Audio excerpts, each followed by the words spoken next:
नमस्कार दोस्तों, स्वागत है आपके अपने प्यारे से चैनल पर। दोस्तों, हम लोग पढ़ रहे हैं क्रिया के बारे में, जिसमें हम लोगों ने देखा था कि क्रिया दो प्रकार की होती है। पहला है कर्म के आधार पर और दूसरा है रचना के आधार पर। हम लोगों ने पढ़ा था कि कर्म के आधार पर क्रिया दो प्रकार का होता है। पहला है अकर्मक क्रिया और दूसरा है सकर्मक क्रिया। हम लोगों ने कर्म के आधार पर पहला भेद जो था अकर्मक क्रिया, उसके बारे में हम लोग पिछले क्लास में पढ़ चुके हैं।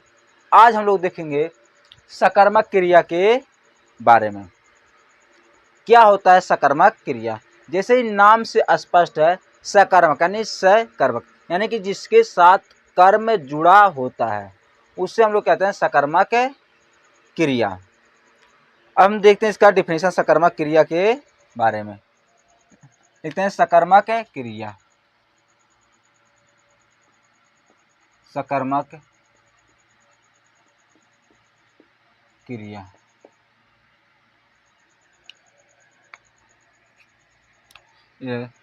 क्रिया जिन क्रिया शब्दों का प्रभाव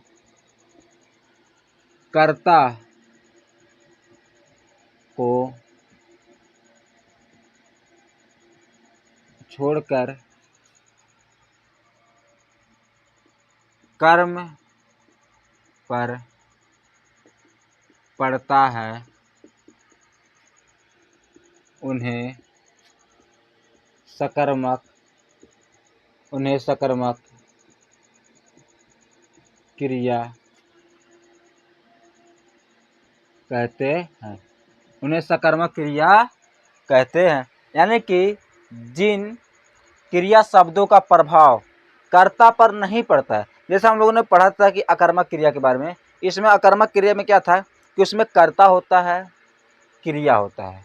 जैसे राम दौड़ता है, यानी दौड़ने का प्रभाव किस पर पड़ रहा है? राम पर पड़ रहा है। तो अकर्मक क्रिया में जो क्रिया का प्रभाव है वह पड़ता है कर्ता पर, और सकर्मक क्रिया में जो क्रिया का प्रभाव है वह पड़ता है कर्म पर। देखते हैं, इसमें कर्म की अपेक्षा होती है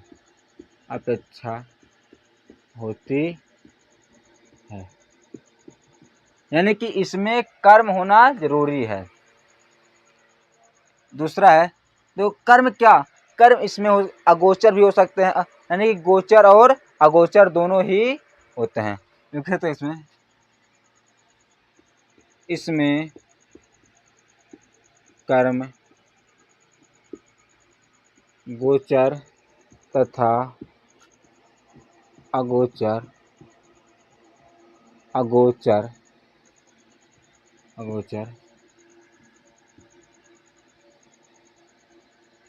इसमें कर्म गोचर या अगोचर होना ही चाहिए। यानी क्या? इसमें कर्म गोचर और अगोचर क्या होता है? गोचर मतलब होता है जिसमें हमें क्या कर्म दिखाई पड़ता है। गोचर कर्म होते हैं जो हमें वाक्य में कर्म दिखाई पड़ते हैं, और अगोचर कर्म ऐसे होते हैं जो हमें वाक्य में दिखाई नहीं देते हैं। जैसे हम इसमें लिख सकते हैं, उदाहरण देखते हैं इसका। जैसे हम कहते हैं राम घर बनाता है। इसमें राम क्या बनाता है? राम घर बनाता है। तो इसमें कर्म क्या हो गया? घर हो गया, कर्म हो गया घर। इसमें क्या है? इसमें गोचर कर्म है घर। इसमें गोचर कर्म क्या है? घर है।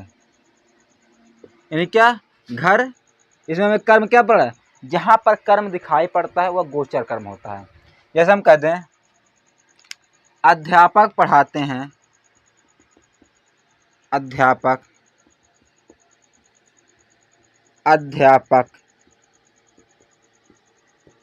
पढ़ाते हैं।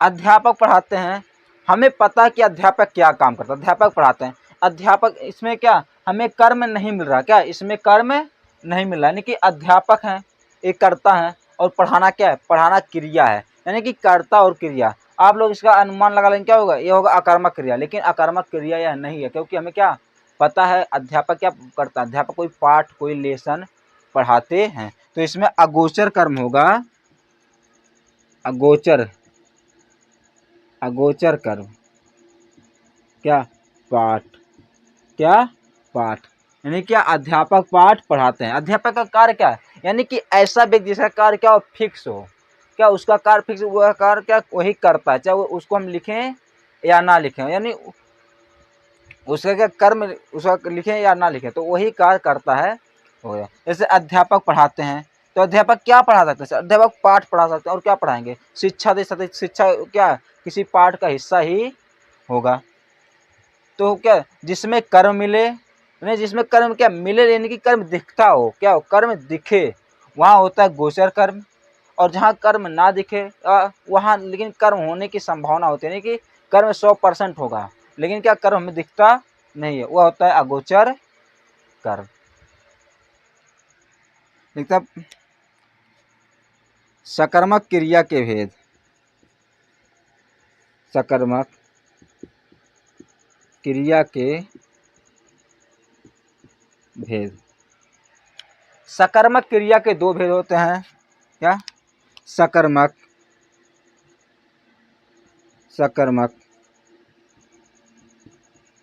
क्रिया के दो भेद होते हैं। सकर्मक क्रिया के दो भेद होते हैं। पहला है पूर्ण सकर्मक क्रिया, और दूसरा है अपूर्ण सकर्मक क्रिया, दूसरा है अपूर्ण सकर्मक क्रिया। हम लोग पढ़े थे अकर्मक क्रिया के भेद पढ़े थे, उसमें क्या था, एक था पूर्ण सकर्मक क्रिया और एक था अपूर्ण सकर्मक क्रिया, सॉरी अकर्मक क्रिया। इसमें क्या है, इसमें एक पूर्ण सकर्मक क्रिया है और दूसरा अपूर्ण सकर्मक क्रिया है, और इसमें उसमें भी हम पूर्ण सकर्मक क्रिया के भेद पढ़े थे, इसमें भी हम लोग क्या पढ़ेंगे, पूर्ण सकर्मक क्रिया के भेद के बारे में। तो इस कौन कौन से होते हैं, इसका भेद दो भेद होता है। पहला है, इसका पहला भेद है पूर्ण असकर्मक क्रिया का,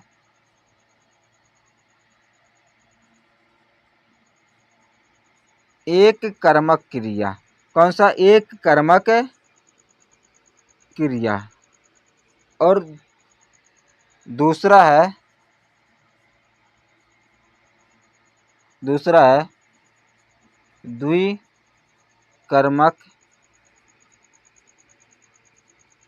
क्रिया, यानी कि पूर्ण सकर्मक क्रिया के भी दो भेद होते हैं। पहला एक कर्मक क्रिया और दूसरा है द्विकर्मक क्रिया। तो इसका आप स्क्रीनशॉट ले लीजिए, फिर हम लोग आगे पढ़ते हैं। अब हम लोग देखते हैं सकर्मक क्रिया के पहले भेद के बारे में, जिसका नाम है पूर्ण सकर्मक क्रिया। सकर्मक क्रिया का पहला भेद है, इसका नाम है पूर्ण, पूर्ण सकर्मक, पूर्ण सकर्मक क्रिया। पूर्ण सकर्मक क्रिया क्या होता है, जिस वाक्य में कर्म स्पष्ट रूप से दिखाई देता है वहां पूर्ण सकर्मक क्रिया होता है। जिस वाक्य में, जिस वाक्य में कर्म स्पष्ट रूप से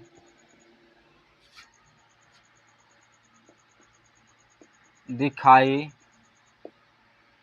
देता है वहाँ पूर्ण सकर्मक क्रिया होता है।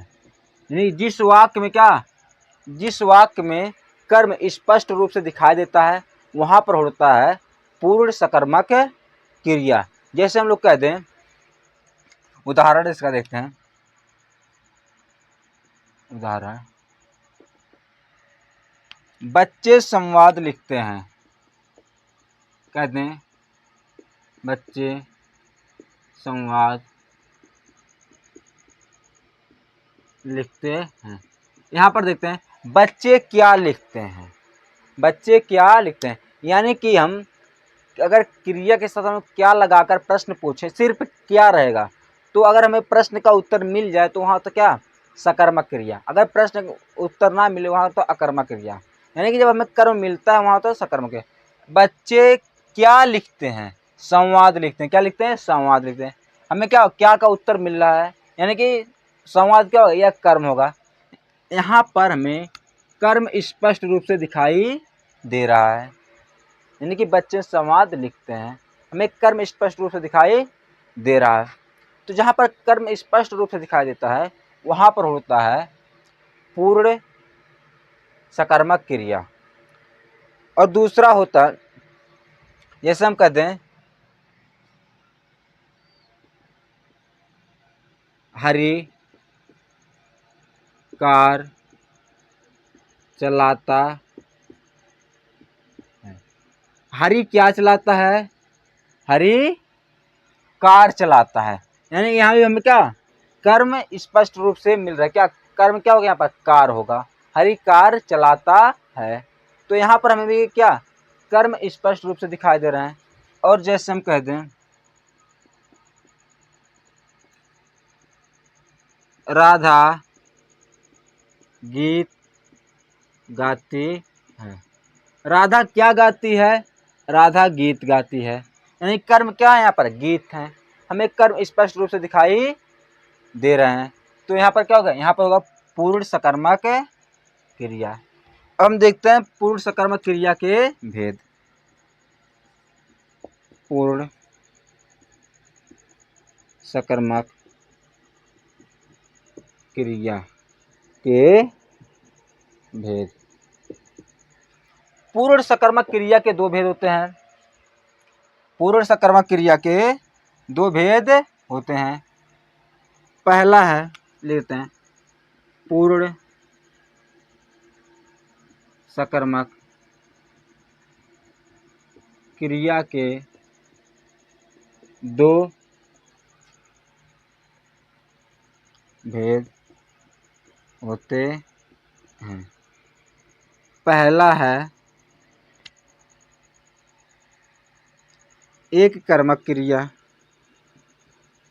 एक कर्मक क्रिया, और दूसरा है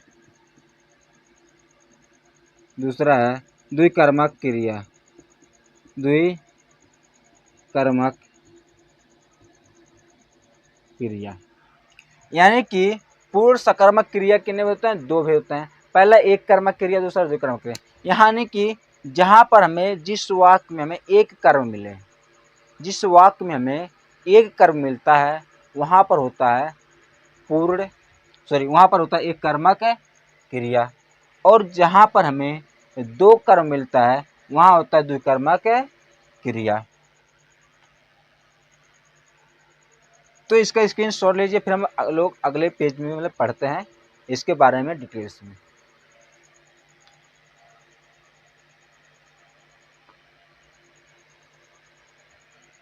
दोस्तों अब हम लोग पढ़ते हैं पूर्ण सकर्मक क्रिया के भेद के बारे में। हम लोगों ने देखा कि पूर्ण सकर्मक क्रिया के दो भेद होते हैं। पहला है एकर्मक क्रिया और दूसरा है द्विकर्मक क्रिया। हम लोग पढ़ते हैं एकर्मक क्रिया के बारे में। पहला भेद है हमारा एक कर्मक क्रिया। जैसे इसके नाम से ही स्पष्ट है, क्या एक कर्मक, यानी कि जहां पर एक कर्म होते हैं। लिखते हैं हम जिस वाक्य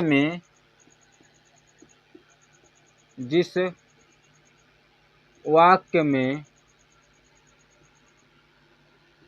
केवल एक कर्म होता है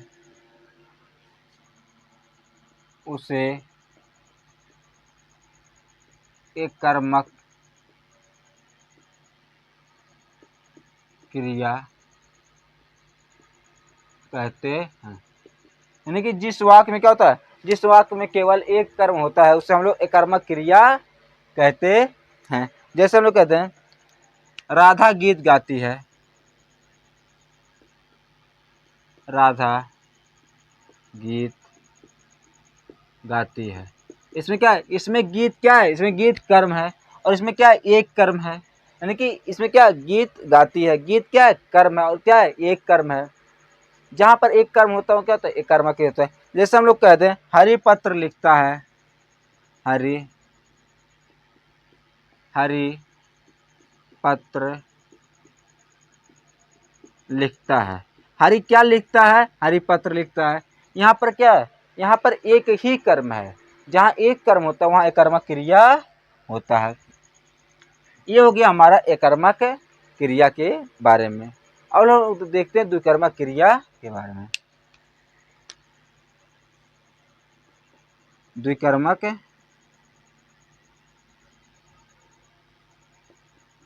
द्विकर्मक क्रिया,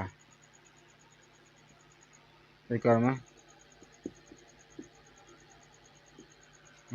द्विकर्मक क्रिया, जिस वाक्य में क्या होता है, जिस वाक्य में दो कर्म होते हैं उसे हम लोग कहते हैं द्विकर्मक क्रिया। लिखते हैं जिस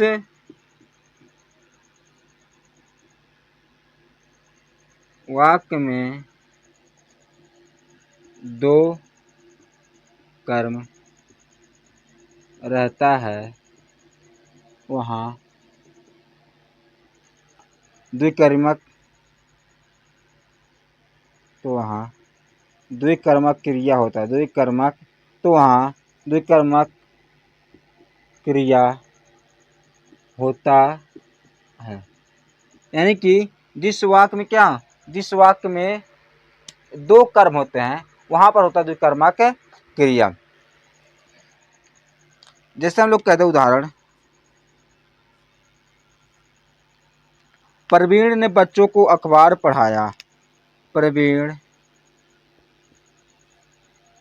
ने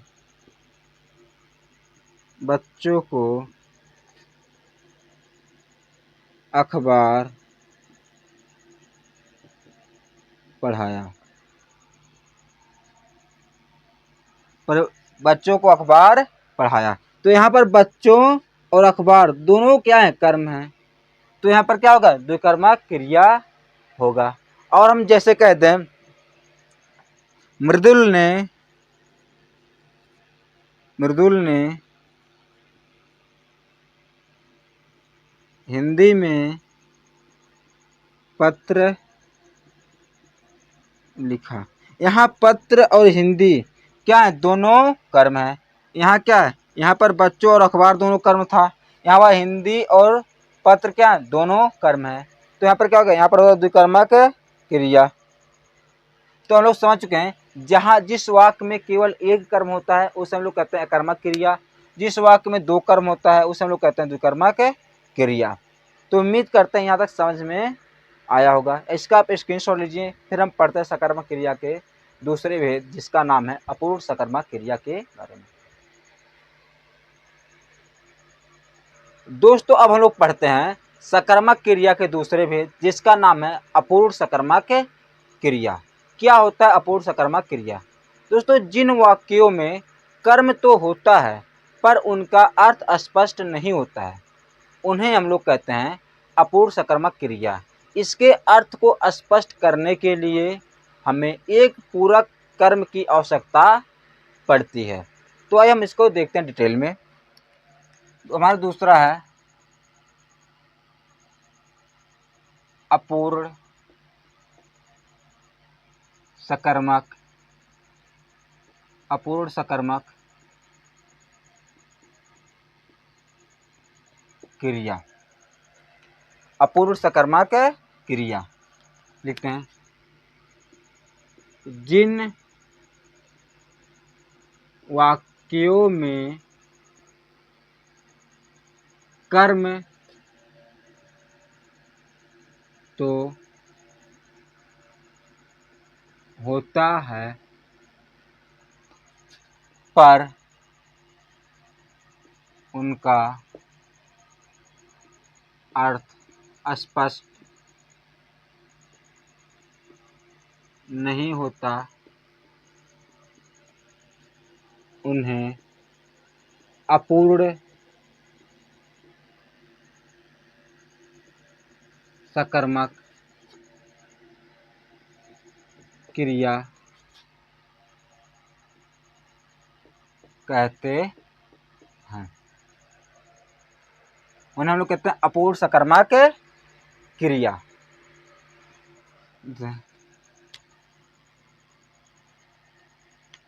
कहते हैं इसके अर्थ को स्पष्ट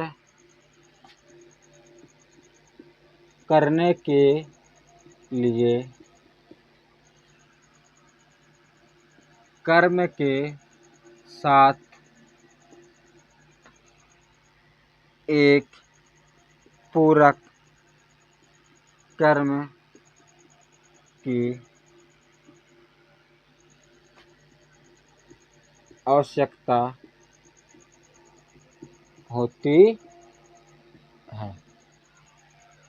यानी कि इसके अगर हमें अर्थ स्पष्ट करना हो तो एक पूरक कर्म को हम लोग क्या करते हैं, लगाते हैं, तब जाके इसका अर्थ स्पष्ट होता है। जैसे इसका हम लोग उदाहरण देख लेते हैं। उदाहरण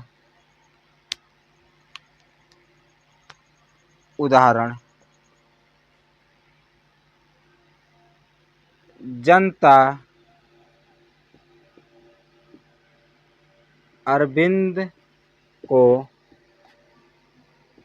अपना नेता नहीं मानती। जनता अरविंद को अपना नेता नहीं मानती। जैसे इसमें क्या है, अरविंद क्या है, अरविंद है इसमें पूरक क्रिया कर्म। क्या इसमें अरविंद इसमें पूरक कर्म और नेता इसमें कर्म। अगर हम पूरक कर्म को क्या करते हैं, अगर हम पूरक कर्म को हाइड कर दें, छिपा लें, कहते हैं जनता क्या है, जनता अपना नेता नहीं मानती। जनता अपना नेता नहीं मानती, किसे नहीं मानती, हमें क्या इसका अर्थ स्पष्ट ही नहीं होगा। अगर इसमें हम पूरक कर्म ना लगाएं तो इसका अर्थ स्पष्ट ही नहीं होगा। तो जनता अपना नेता नहीं मानती, किसे, हमें क्या पता। अगर हम कहते हैं जनता अरविंद को अपना नेता नहीं मानती, अब जाके इसके वाक्य क्या हुआ, अर्थ स्पष्ट होता कि जनता अरविंद को अपना नेता नहीं मानती। जैसे कहते हैं, दूसरा उदाहरण लेते हैं, राम,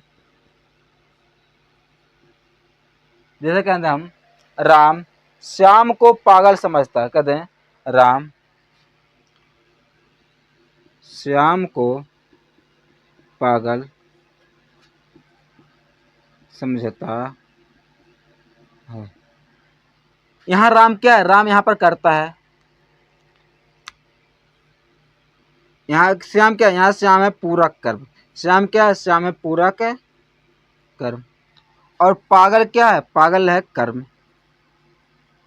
अब इसमें हम देखते हैं कर्म को, पूरक कर्म को हटाकर कहते हम श्याम पागल समझता है। श्याम किसको पागल समझता है, इसके बारे में क्या इसका अर्थ स्पष्ट नहीं हो रहा। क्या श्याम समझता है, क्या अर्थ स्पष्ट, हम कहते श्याम, कहते राम पागल कहते राम पागल समझता है। राम पागल किसे समझता है, क्या समझता है, हमको अर्थ स्पष्ट नहीं होता है। हम कहते राम श्याम को पागल समझता है, तो इसका अर्थ मिला कि राम क्या करता है, राम श्याम को पागल समझता है।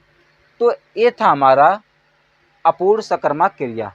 अब हम लोग देख चुके हैं पूरा सकर्मक क्रिया और अकर्मक क्रिया के बारे में एकदम डिटेल्स में। इसको उसके पहले वाले वीडियो में हम लोग देखते हैं धातु और धातु के रूप के बारे में।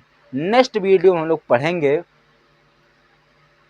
कर्म के क्रिया के दूसरे प्रकार, जिसका नाम है रचना के आधार पर क्रिया के भेद। इसमें हम लोग पढ़ेंगे 5 प्रकार के क्रिया के बारे में। तब तक के लिए बहुत बहुत धन्यवाद। अगर वीडियो पसंद आए तो वीडियो को लाइक, चैनल को सब्सक्राइब करना ना भूलें। बहुत बहुत धन्यवाद।